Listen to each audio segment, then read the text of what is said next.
Hello everybody, this is Danielle and welcome to my YouTube channel Danielle Style, where we deal with topics from business to style.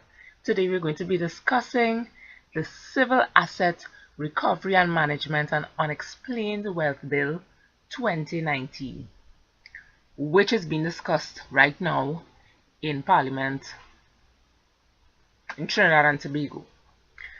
So for time's sake, because I don't want to keep saying that long phrase, the Unexplained Wealth Bill, right? So that's what I refer to it after. So what is this? Now remember, this is a bill, so they're trying to get it to pass it as a law. Alright, so we're talking about the bill now, right? This bill states that property can be seized if you're suspected of a criminal or terrorist offense.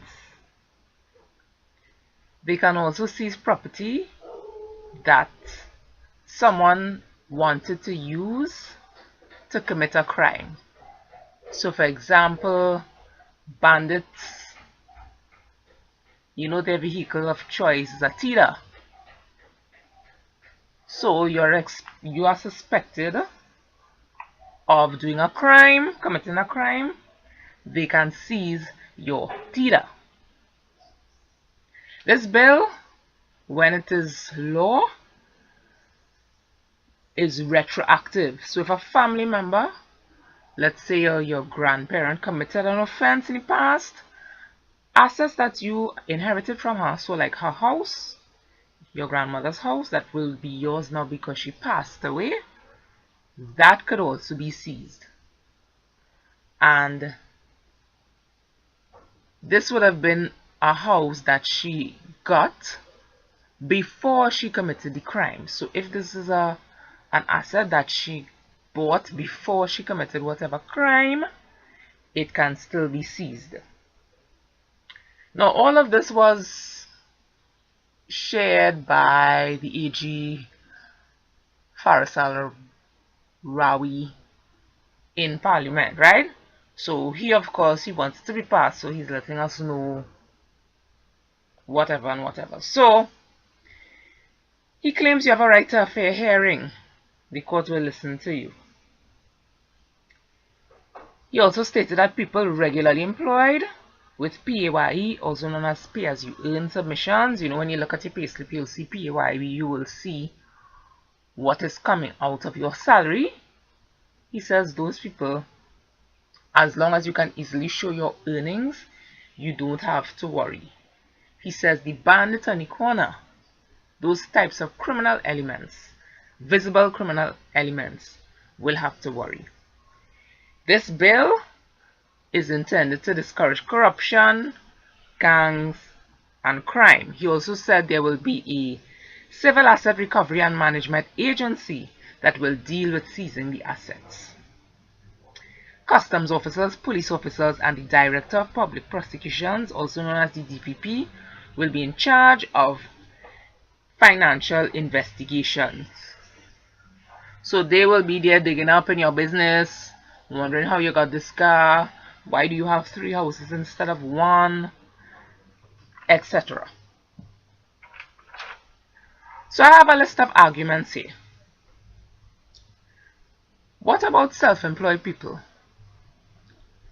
Self-employed people will include people like taxi drivers, doubles vendors, plumbers, painters, welders, people working in construction. These people will you all will have to pull out your receipt books. If you decide that you want to save your money and build a house,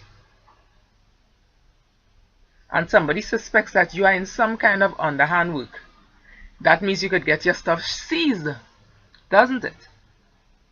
But the fact is, for example, in the self-employed population, not everybody, but some of them are not literate, they cannot read and write, and they cannot really keep documents for every transaction.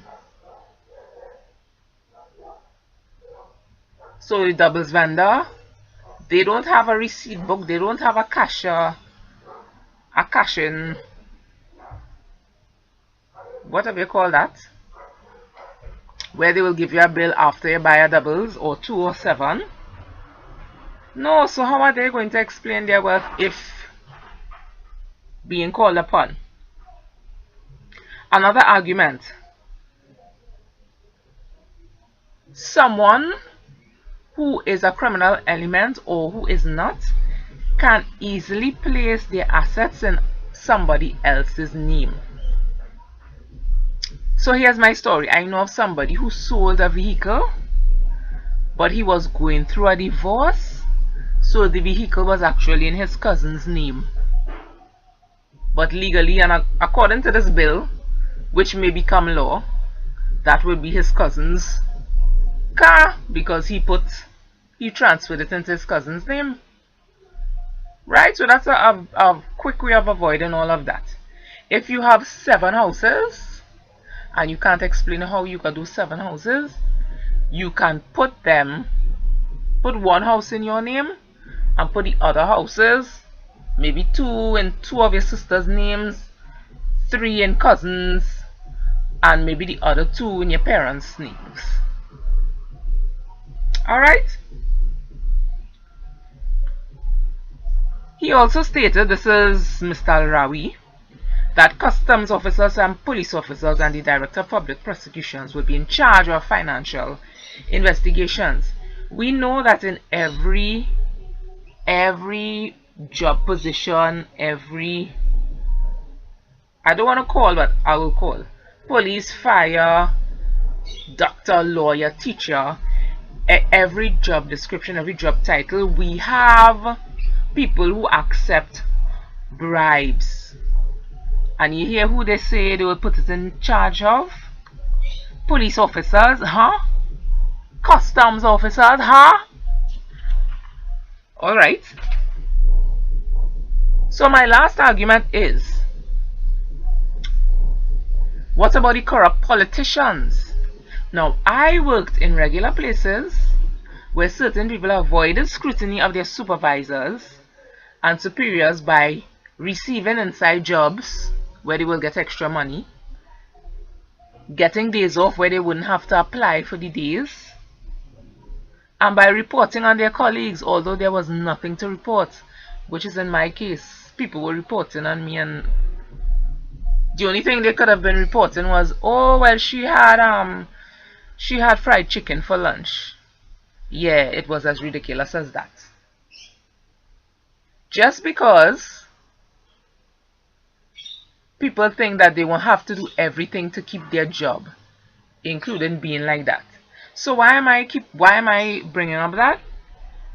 Because politicians, and this is not a party thing, this is not a specific party thing, in all parties, there are politicians who are corrupt, all of them. There are politicians who will sidestep scrutiny, and they will buy $1 million properties on Alexandra Place. We don't need to call any names. Right? There was somebody else in another party who used to say, what? And he was in so much bubble. So it doesn't matter which party, it doesn't matter which race. There are corrupt people in every sector. So my summary, let me just conclude. Yes, this bill, if passed into law, it should be able to improve the crime rate, as some criminals will go scampering when you ask them to explain where they got their money. However, the unseen crime leaders will not be affected. The people importing the bad stuff, I hope you know what I mean when I say bad stuff, they will not be touched. Who will be affected? The poor working class, who will save for years to buy their land and build their houses and buy their vehicles. They will be affected. And then, on suspicion of criminal activity, when their things are seized, some of them may not be able to afford a lawyer to deal with the case placed on them. So people, please tell me what you think about this. Why there aren't more people talking about it? There should be. You could leave a comment under the video. I hope you do, because a lot of people just macro and send the video to their people through Facebook Messenger. And let me know what you think. Let me know what you think about, are you in agreement or not of this bill? Remember to subscribe to Danielle's Style on YouTube. Bye.